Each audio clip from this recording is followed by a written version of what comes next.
Hi there guys, today's video we'll be covering attacks from the back. Let's jump into it. Right, attacking someone's back. To simplify it, understanding the submissions that are available to you, various positions you can attack them from are going to make your life much easier.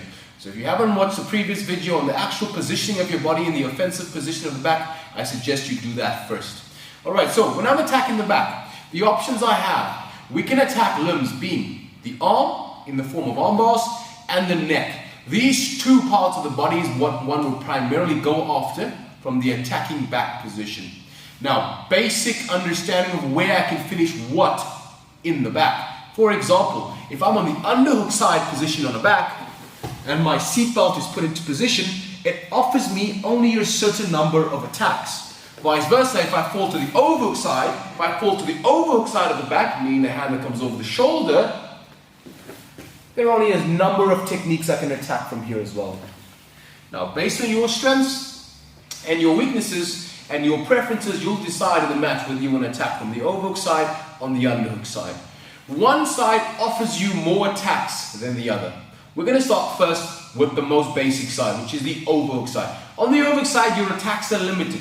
Number one, you're going to look to strangle the neck. Arm bars are difficult to get from the overhook side position. Right. Now, when you're setting up your attacks, guys, the rear naked choke is a submission that is universal to both the overhook and the underhook side. We're going to look at the submission first from a seated position, and then I'm going to show you how to finish it when you're on the ground. A rear naked choke requires a hand to go around the neck where the elbow is in line with the opponent's chin. The V of my elbow in line with the chin. The hand that is doing the strangling is trying to cut off the air supply as well as the blood supply to the opponent's brain. When we finish the choke, we want to have both hands involved in helping us to constrict the neck. My right hand, in this case is my overhook hand, coming around the neck, is the hand that will grab my non-dominant hand or my support hand on the bicep.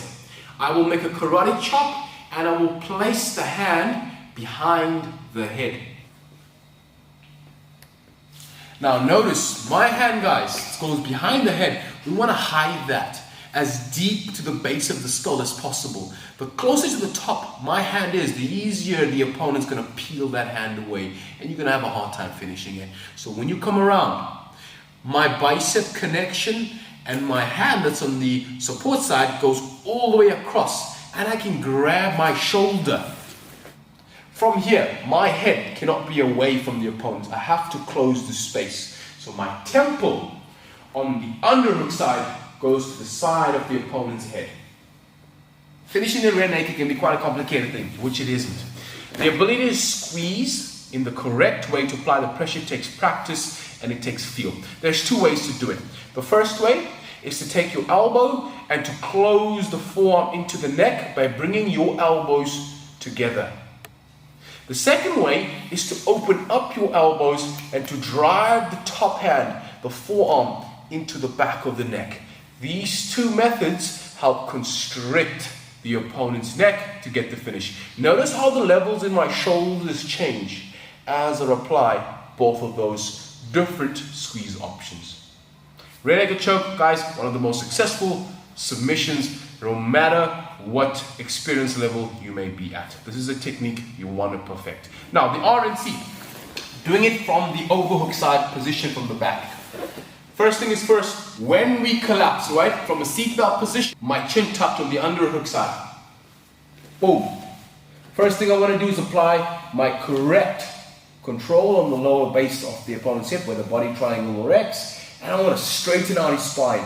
Put tension, guys. Keep him nice and straight. Don't separate your head from the opponent's body. Keep your chin tucked. My bottom hand, I'm going to take control. I'm going to look to grab around the fingers of the opponent's hand so that we're taking away its ability to defend. My right hand shoots deep and I grab the back of the opponent's trap. Call this the monkey claw. Once the claw is in place, guys, we never let up. All we do is creep deeper and deeper into the choke. My hand creeping its way deeper to get the finish. Once I've got my overhand deep, I release the underhook hand, and as quickly as I can, I dive that karate chop to the back of the head and I connect into my bicep. My temple makes contact, I extend my hips, I apply the squeeze and get the finish. Let's watch that again.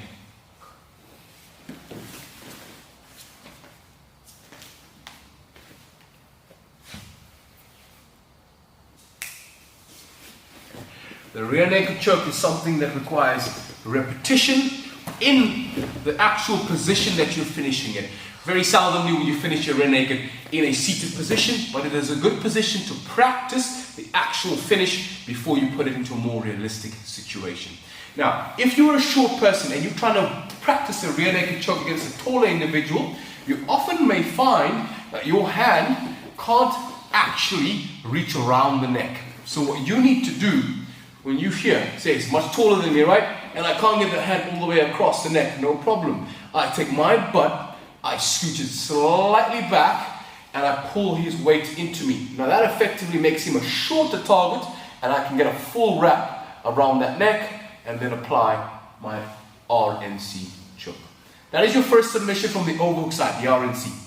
On the overhook side, one can finish what is called a palm to palm RNC. Now the palm to palm doesn't work with me grabbing my own bicep, but grabbing my own palm. I can take my hand and I can grab around my thumb. So my right hand grabs behind my thumb, my left elbow goes behind his back. I then drive into the back of his shoulder blade whilst closing the space between my forearm and my bicep and get the finish that way. Palm finish. The arm comes around the neck. As usual, get my forearm deeper to the side of the neck and my elbow in line with his chin. I then take my free hand, I grab over the thumb, my right hand grabbing over the thumb. I put my left elbow into the crook of his back. I take my temple and I place it to the back of his head, and with this pushing forward, I pull in and get the finish. There's a force being driven in and a force being driven through the neck. My body plays a huge role in this particular finish. I've got to extend his spine and aid in me putting pressure onto the neck. So if we go to the overhook side, I'm on the overhook side, I'm going to look to apply the palm to palm finish. My chin stays tight, I go in around the neck, I go palm to palm. I get my correct lockup on the body, I hide my elbow behind his back, and I extend. I drive the back of my shoulder into his head, I keep my head close, I pull the forearm into the trachea, squeeze the side of his neck, and get the finish.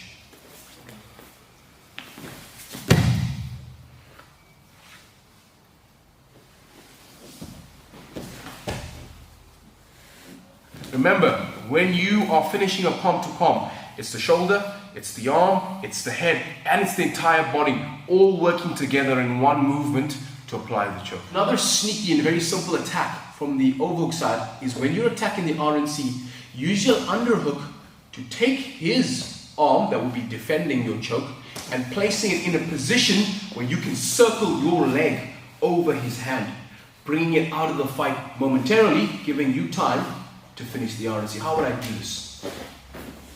Go to the overhook side and attack the RNC. Boom. Okay. I'm going to take control of the hand that he would traditionally fight me with. I'm going to go monkey claw, and I'm going to extend it. Extend your hand, you bring it within range of your top leg. You can circle the leg, pull it out of the fight. I have both my legs securing that leg. I can even now go for the body triangle around that hand. He has one hand fighting two of my hands. And I've got the hand trapped. I now have a moment to fight his neck with both of my hands, putting the odds in my favor. I take my hand, secure the grip, and get the finish.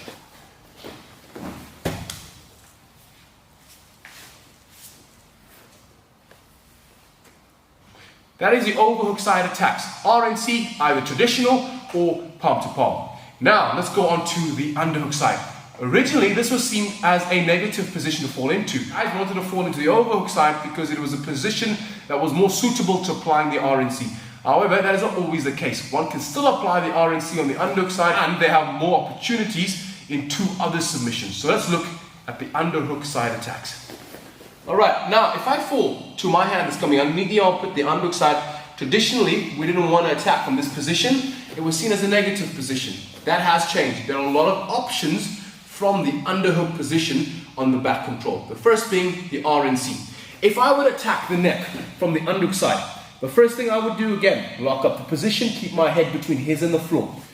The first thing I want to do, right, attack the neck. When I attack the neck, monkey claw comes into play. I can look to divert, get control on that lower hand, get that bite on the trap, hide my chin nice and low. I can even use my chin to cover my hand so that he can't pull it through. From here, if I want to get the RNC, I'd straighten my hand and I would circle it out. I'd grab my bicep, make the karate chop, go in deep, grab my opposite shoulder, bring my temple to the back of the head and get the finish. RNC, underhook side. One more time.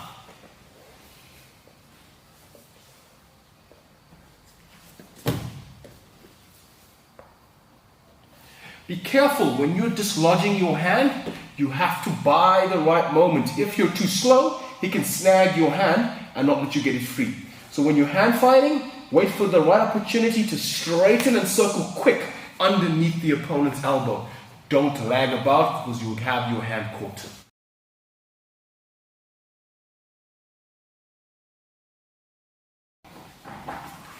The next position that one can finish from the underhook side is the palm to palm attack. Now, palm to palm, same thing applies, right? Close the control, keep the head between the opponents and the floor, fight the hands.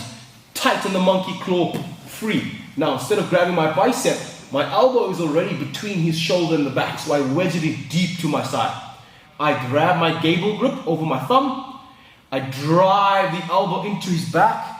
I extend on his waist. I drive my shoulder into his head, keep my temple tight, and get the palm to palm finish. RNC choke, guys, can't be done when the opponent's body is too high or it's too low. There's a sweet spot you got to find just where his head is below your chin line so that you can crouch into the neck. If he gets too high, it gets awkward. If he's too low, it becomes awkward. Finding that sweet spot takes you time, working on your body length and dynamic, finding where that center zone works best for you.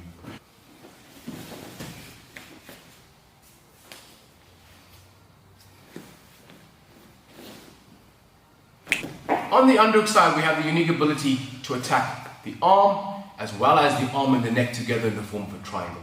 How do we go about doing this? Arm on the underhook side, in the back. Underhook, secure. We're going to fall. Now, first thing we want to do, isolate the shoulder. How do I do this? I want to first make sure that my bottom hook cuts all the way across. For an armbar, we want the opponent's body to be lower down towards our hips. Alright, we don't want to be, I want him too high. I want him right nice and low. I'm going to take my hand and I'm going to secure his hand. Take my underhook and grab my own wrist, figure four. This grip, I will straighten my legs. I will clear the head with my elbow, create a frame. Extend him away with my bottom leg, circle my top leg over the head, and immediately attack the elbow.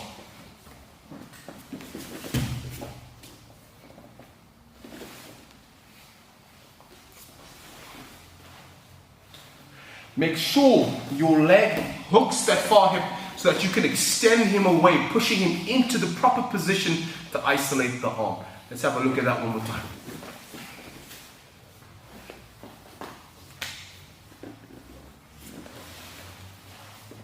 If you're struggling with a really strong individual, you hook up your figure four and you can't clear his head. There's an alternative way to trap the hand. This is the double grip on the actual arm we're attacking. So I fall to the underhook side, right? I can't get the figure four, no problem. I'm going to go one grip, get my foot in play, bring my hand around the head and grab two hands over his wrist. Now from here I can extend that bottom leg, push the head away and then look to attack the armbar. Let's look at that particular setup again. So I fall into position, I get my foot across, I isolate the hand. He's too strong to do a figure four, no problem. I'm going to hold with my underhook, I'm going to come around, I'm going to grab onto his forearm. There's two hands in one. Look how his head is controlled by my tricep and my armpit. I then extend away with the bottom leg. I can push his head, bring the leg over, and go high immediately for the armbar. Remember, armbar rules apply. Heels pulled in tight to his far side armpit. No space between my butt and his. My knees are together. Thumb is to the ceiling, glued to my chest. That is our armbar from the underhook side. The final attack you have is the triangle from back. Looks really fancy, but once you understand the technique, pretty simple to hit. It works off the same body position of your armbar. What we want to do is get the opponent's body nice and low in our control position. Now this can be done by us putting him there or by him putting himself there. So we're in the underhook side position, looking to attack the triangle. We require the same body position that we would in a armbar. We need his body nice and low. So I cross my bottom hook across the hip, make it harder for him to escape. Keep that inside control with my head. Push him down as low as we can, right? Back leg, the one that's on the top, I'm going to step my hamstring over his shoulder. I don't want to have it over the bicep. I want to have it way over the shoulder. From here, I want to take my underhook hand, I want to grab my own shin. Now you'll notice his head's pretty low. The hand is on the outside. The rules of the triangle begin to apply. We're making a circle with the arm and a head and the other on the outside of that circle. Now, I've got to turn. How do I turn? This hook that was across comes to the bottom leg. So I go from the top hip to the bottom hip. I've got to generate momentum. So I take the free hand and I make a half moon over my head. I extend and push down with the leg and move the man across. Once I'm across, my leg has to be positioned on his hip to ensure I'm able to circle around his head.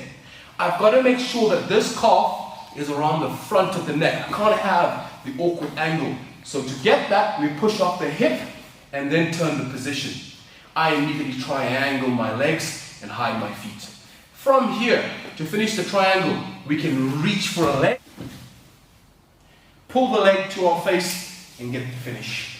Notice the side that I fall to when I finish is on the inside, having my knot on the top. So there's the knot, I keep it on the top, I reach for a leg, pull it in and finish. One can also switch to an armbar from this position. The hand that's trapped, you can take control, you circle your bum into the armpit, bring your leg across, sit back and finish the armbar. Let's look at that again. First thing, we're going to fall to the underhook. Boom. From here, I need to push him down. Get that space, right? Keep his head low. Once we've shifted his body weight nice and low, the top leg comes over the shoulder. The inside of the hammy right up against his ear. The underhook hand grabs my shin. My bottom leg lodges itself against the bottom leg of the opponent. I make a circle. I turn away, I place my foot on his hip, and I straighten my body so that I'm in line with his back. Same symmetry. Close the triangle, fold to the inside, away from my knot. Grab the leg, get the finish. If I want to attack the armbar, take control. Grab the tricep, switch my legs, circle my bum. Boom, and get the finish. Guys, thank you for watching that video. Basic attacks from the back. If you have any comments, guys, leave it in the section below. Please be sure to subscribe, and we'll catch you on the next video.